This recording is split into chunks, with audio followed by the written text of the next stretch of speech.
here, of course, because Texas House Democrats are demonstrating what it means to fight for the preservation of our constitutional republic. Donald Trump, Governor Abbott, Texas Republicans, well, they know that they're headed toward a loss of the Congress in 2026. They're afraid, and they should be. Because when you try to tear health care away from veterans and seniors, from children and people with disabilities, when you raise tariff taxes on groceries and beer and automobiles, when you let poor and working class families go hungry, when you allow smokestack industries to pollute the air and remove safety standards from food producers, well, all so that you can give a massive tax break to Elon Musk and Jeff Bezos and Bill Ackman, well, frankly, you'd better watch out. Yeah. You're going to lose your elections. So they've decided that the only way to save themselves is to cheat, to change the rules in the middle of the game. And what do MAGA Republicans in Texas do when Donald Trump ignores, well, his oath of office and theirs, and when they're taking it upon themselves to thwart the will of the American people? Well, they say, when Donald Trump calls, they say, "Yes, sir. Right away, sir. Happy to lick your boot, sir." When Donald Trump says jump, Greg Abbott and Ken Paxton say, "How high?" They don't care that they're violating the Voting Rights Act and racially gerrymandering their state. Well, they're hoping they can rob the bank and get away before anyone notices. Texas Republicans are trying to diminish the voting power of their own constituents, and in doing so, diminish the rights of Illinoisans and all Amerians. Texas House Democrats are putting their lives on hold and their livelihoods at risk because they don't want to live in a country where the president rigs elections for his side. That's not democracy. That's not America.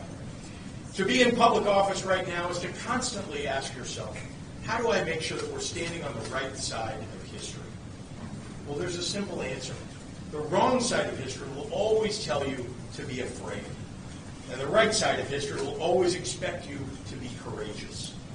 Texas House Democrats are leading the way in choosing courage and country over politics and party. That's what it means to fight for what's right. And I love this country too. And I love it so much that I'm going to fight for it too, right alongside my heroes, the Texas House Democrats. So the state of Illinois is proud to stand side by side with these brave Texas Democrats, heroes in the battle to save our democracy. You know, patriotism means standing up for our Constitution in this time when it's under assault from people throughout this country, including our President of the United States. Let me tell you something, though. You heard it from the governor. Democrats are fighting back. We're not rolling over. And I've been saying to these Texas Republicans, if you want a showdown, well, you're going to get a showdown. And here it is right now here in Illinois. Unlike Texas Republicans who held just one hearing on flood response, but 8 hearings on reading maps, Texas Democrats are doing their jobs. They're standing up for the Constitution. They're standing up for the democracy. They're standing up for the voices of their constituents. There is nothing more American than calling out corruption, blasting bullies who seek to harm others, and defending democracy and the will of the voters. We are here on the eve of the 60th anniversary of the Voting Rights Act to once again stand up for fairness and justice. Because just as the icons of the civil rights movement marched, protested, and got into good trouble, just as Dr. King and Fannie Lou Hamer and John Lewis fought to ensure that Americans could access the ballot regardless of the color of their skin, so too are these courageous Texas House Democrats standing up and fighting back against a racial gerrymandering scheme to disenfranchise Black and Latino voters, all to desperately hold on to Congress in the midterms. I am here because the DNC is standing shoulder to shoulder with them every single step of the way. And let me tell you something. We are supporting them not because it's a political fight, although it is, not because it's a necessary fight, although it is. We are supporting them because this is a moral fight. A fight worth fighting with every tool at our disposal. A fight for the fundamental value that voters should get to choose their leaders, not the other way around. Now, our message today is simple. It didn't have to be this way. It did not have to be this way. But Governor Greg Abbott, he could have simply picked up his pen and directly support individuals and families affected by the devastating flooding. He didn't. He could have said no to Donald Trump and refused to redraw the electoral map in Texas. He didn't. It's clear that Republicans would rather play politics with our elections than support flood victims. They'd rather cheat than try to campaign on their failing record, a failing record which, by the way, includes voting for Trump's budget bill, which rips away health care for up to 1.7 million Texans. Republicans are running scared that voting for this monstrosity will make them lose their majority, and it certainly will.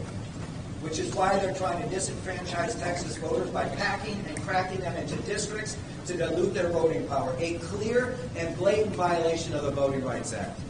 Now, I want to be very clear about this. The Trump-Abbott gerrymander is a test case for the rest of the country.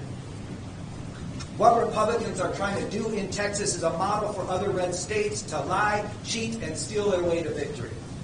They don't give a damn about the will of voters or their needs. In fact, they'd rather bend the knee to Donald Trump in Washington, D.C. than advocate for Texas. It's insulting, it's shameful, and it's wrong. And as I've said, Democrats are going to fight this tooth and nail, and until the will of the voters is respected.